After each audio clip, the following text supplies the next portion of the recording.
Washington, CNN. A group of churchgoers Sunday turned their backs to former New York Mayor Michael Bloomberg as he addressed the historic Brown Chapel AME Church in Selma, Alabama.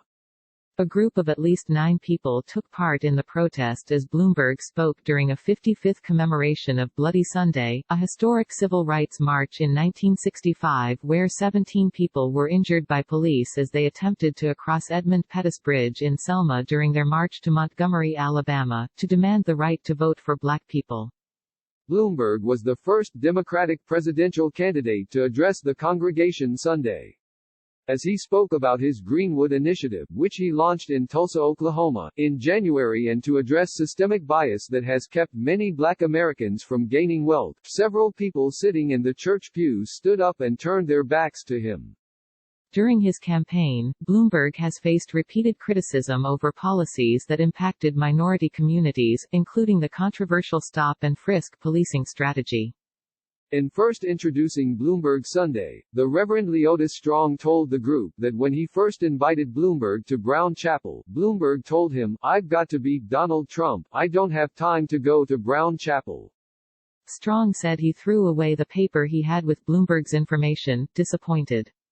But Strong told the group that some of Bloomberg's people reached out, and after thinking about it, I thought it was important for Mayor Bloomberg on his journey wherever he ends up, that before he gets there and on his way there it is important that he has the opportunity to listen to and learn from people like you, and me, and this one.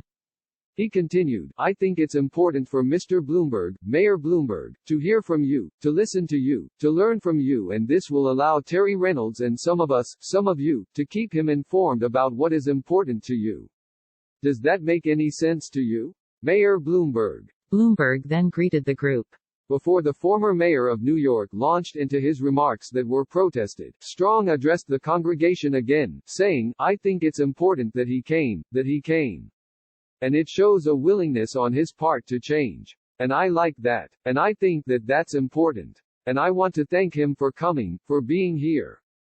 Mike sat through the whole service from start to finish. "Takes courage to show up," said a Bloomberg aide in response to CNN's request for comment on protesters who turned their backs on Bloomberg. Former Vice President Joe Biden also spoke at the service, but the two 2020 presidential candidates received entirely different reactions. The congregation could be heard cheering and clapping as Biden became visible to them in the church.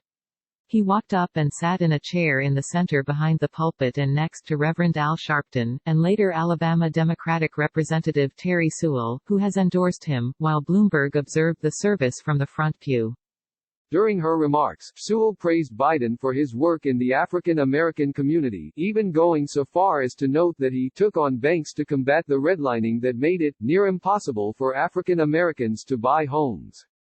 Bloomberg has come under fire for his comments at the height of the housing crisis in 2008 that the end of redlining, the biased housing practice that stopped banks from providing mortgages in low-income, largely minority neighborhoods, was to blame for the collapse.